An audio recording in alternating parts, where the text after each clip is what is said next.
प्रत्येक पनीर सारखं नसतं। शुद्धतेची खात्री करूनच योग्य पनीर निवडा। गोकुळ मलाई पनीर हे शुद्ध दुधापासून तयार केलेले आहे, त्यामुळे त्यात नैसर्गिक दुधातील फॅट, प्रथिने आणि कॅल्शियम भरपूर प्रमाणात मिळते।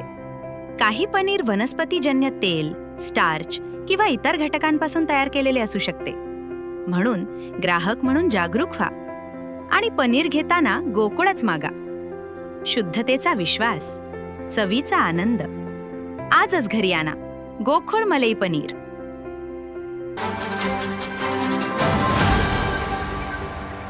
आदरणीय महापौर त्या प्रभाग क्रमांक 20 चा विषय आहे, जो आता बघापासून आपण ऐकतो की कचरा गाड्याचा विषय।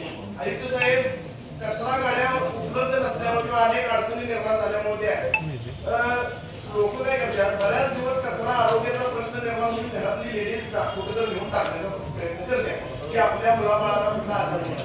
पण एक महाभागी कोल्हापूर शहरात असा जन्माला आला की त्या लेडीजांचं व्हिडिओ चित्रीकरण करतोय।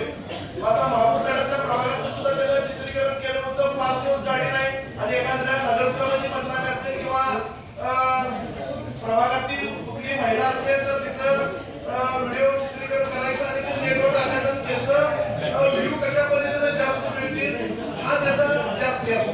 आणि मला साहेब यांना सांगायचं काय, आपल्या एसआय असतील, आरोग्य अधिकारी असतील, यांना सुद्धा आपण एक निर्देश करावा किंवा ताकीद द्यावी की त्या महामार्गाचं ऐकून की आपले कर्मचारी त्या व्हिडिओवरनं त्या लेडीजला असेल किंवा जो जेंट्स असेल किंवा कोणी जेंट्स लागले असेल, कचरा टाकायला असेल, चूक महापालिकेची आहे, दंड आपण त्या लेडीजला जाऊन घरामध्ये आपल्या एसआय असेल किंवा आरोग्य अधिकारी असतील त्या लेडीजला दंड करण्यासाठी त्या ठिकाणी व्हिडिओ बघून जातात। मग ही झोपलेली असतात त्या ठिकाणी कचरा टाकताना आपण सेवा किती पद्धतीने पुरवतोय आणि मग दंड किती पद्धतीने घेतोय, हा सुद्धा आपला विशेष महत्वाचा विषय आहे। कारण की आपण सेवा करू शकत नाही आणि मग लोकांना दंड सेवा पण करतोय। आपण एक विशेष पथक नेमलंय, पथक नेमावं, पण त्याच्या आधी आपण लोकांना काय सेवा देतोय हे सगळ्यात महत्वाचा विषय आहे।